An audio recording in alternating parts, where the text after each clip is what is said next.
Lalu saya bertanya, apa yang membuat Presiden khawatir akan terjadi turbulensi kala 74% tingkat kepuasan terhadap dirinya?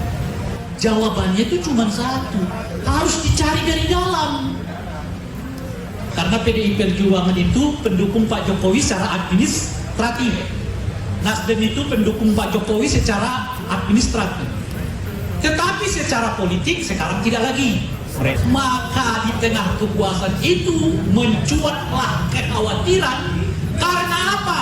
Karena teman setia Pak Jokowi ternyata tidak sesetia yang ia bayangkan. Madu, salah satu obat paling mujarab, insya Allah. Sedia madu ternak dan madu hutan. Dihasilkan oleh lebah dari nektar bunga asli, bukan dari gula yang dimakan lebah. Proses higienis, kemasan praktis dan elegan. Garansi 1 juta rupiah jika terbukti madu kami tidak asli. Terbaik, madu kelanceng, dari lebah spesial. Hubungi. Kemarin dalam salah satu diskusi dengan juru bicara Menhan tentang pidato Pak Jokowi yang meminta agar para pembantunya jaga-jaga betul agar tidak terjadi apa yang ia sebut sebagai turbulensi politik. Ketika saya ditanya apa kira-kira komentar saya terhadap pernyataan Presiden ini, saya menyatakan heran. Heran kenapa? Kan baru saja ada harian nasional mengatakan bahwa tingkat kepuasan kepada Pak Jokowi itu mencapai 74%. Itu disebut sebagai tertinggi dalam sejarah bagi seorang presiden yang akan lengser, yaitu tingkat kepuasannya mencapai 74%. Lalu saya bertanya, apa yang membuat Presiden khawatir akan terjadi turbulensi kala 74% tingkat kepuasan terhadap dirinya? Kan nggak masuk akal kan? Tingkat kepuasan sangat tinggi, 74%, malah presidennya ngomong, hati-hati loh, ada turbulensi politik.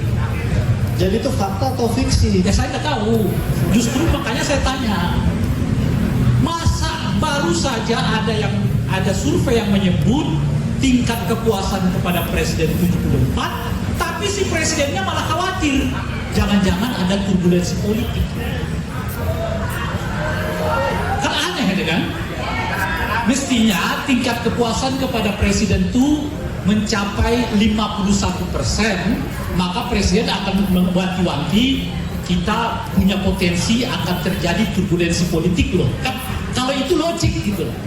Karena 2% lagi sudah 49%, artinya di bawah 50%. Lah ini 74%, tinggal 3 bulan ke depan. Pertanyaannya, apa yang membuat Pak Jokowi khawatir terjadi turbulensi politik? Jawabannya cuma satu bagi saya. Sebab kalau yang disebut dengan turbulensi dari politik itu dari luar, mengacu kepada survei itu tidak mungkin. Siapa yang mau mengganggu presiden dengan tingkat kepuasan 74%? Kan nggak ada asumsinya itu kan. Yang tersisa kan cuma 26% kan, yang tidak puas kepada Pak Jokowi. 26% itu ada Pak Ujang, ada Bang Basri, ada saya, ada Tendri di sana tuh. Yang Tendrinya sendiri udah ngobrol dulu kapan geraknya, cuma 26% Tendri, ingat gak itu? Nggak mungkin saya bilang.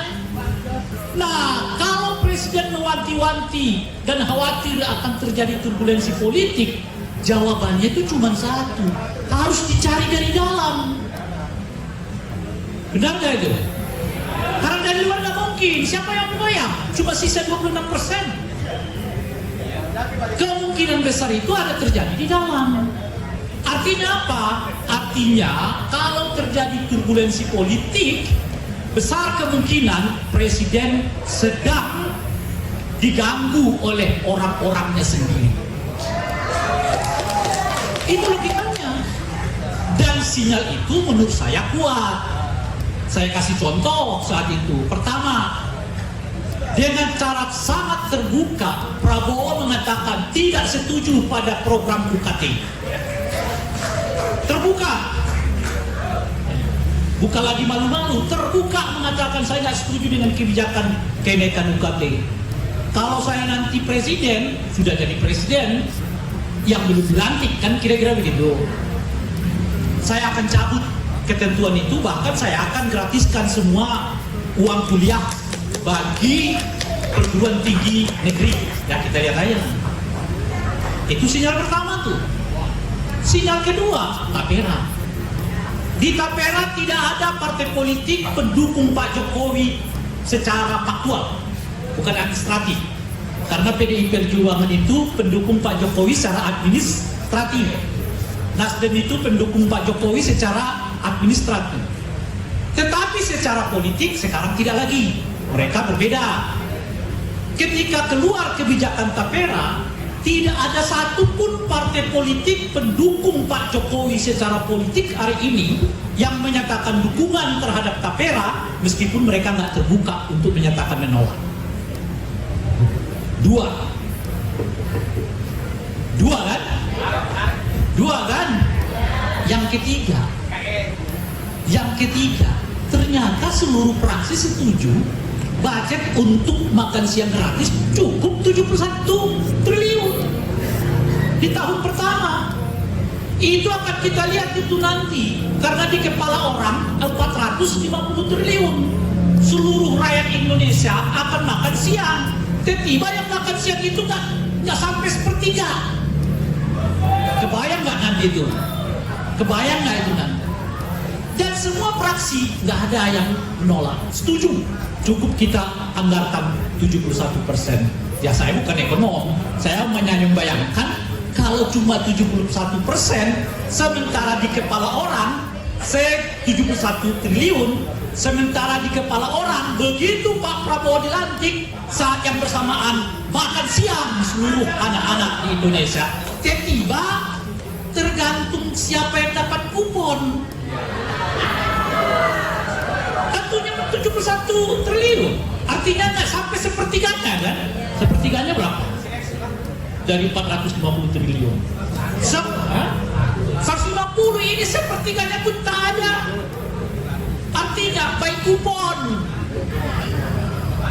20% pun tak ada, baik kupon. Akan kelihatan itu ya kan? Maka di tengah kekuasaan itu mencuatlah kekhawatiran. Karena apa? Karena teman setia Pak Jokowi ternyata tidak sesetia yang ia bayangkan. Tapi itu penyakit orang rakus di mana-mana. Sebab orang rakus berteman hanya ingin mencari keuntungan. Ia mengumpulkan teman-temannya sebanyak mungkin dalam kerangka ia untuk mendapat keuntungan sendiri dari pertemanan itu, sehingga teman yang datang kepada dia adalah teman-teman lagi senang, adapun teman susah mereka pergi duluan. Kenapa partai-partai ini menolak UKT? Kenapa partai-partai ini menolak Tapera? Sederhana. Pertama, karena mereka nggak diuntungkan dengan kebijakan itu secara politik. Yang kedua, mau mendekati pilkada. Nanti di pilkada ditanya-tanya oleh masyarakat, calon ini dari partai anu, setuju nggak UKT? Setuju, jangan pilih, kata masyarakat. Oleh karena itu, lebih baik kita mengatakan kita nggak setuju UKT supaya aman. Itulah kalau kau mengumpulkan orang sebagai teman berdasarkan kepentingan, orang pun akan datang kepadamu dengan kepentingan yang sama. Bila kepentingan tidak bertemu, sudah ya wassalam. Apalagi situasinya begini tinggal 3 bulan. Nggak ada yang mau merapat. Merapatnya semua ke presiden yang dinyatakan terpilih tahun 2024 yang akan datang. Karena merapat. Kemarin supaya jaga dan wibawanya tetap terjaga, didudukkanlah presiden terpilih ini di sampingnya, ya kan? Apa maksud dan tujuannya? Jelas. Sekarang si presiden yang masih memimpin sekarang seperti mengaitkan wibawanya kepada presiden terpilih. Udah terbalik-balik ini dunia. Kalau sebelumnya presiden yang mau maju, calon presiden yang ngaitkan diri kepada presiden yang sedang aktif. Kalau sekarang presiden aktif yang sekarang ngaitkan dirinya kepada presiden terpilih. Terbalik-balik. Apa artinya? Si presiden yang masih aktif mulai sadar, dia mulai kehilangan wibawa. Apa bukti yang lain? Di Pilkada DKI. Kita mendengar di Pilkada DKI, anaknya yang lain bakal didorong. Begitu ceritanya ya kan? Benar apa tidak? Wallahu a'lam bishawab. Begitu kita dengar. Tapi gimana respon-respon Kim? Diam semua. Berhitung.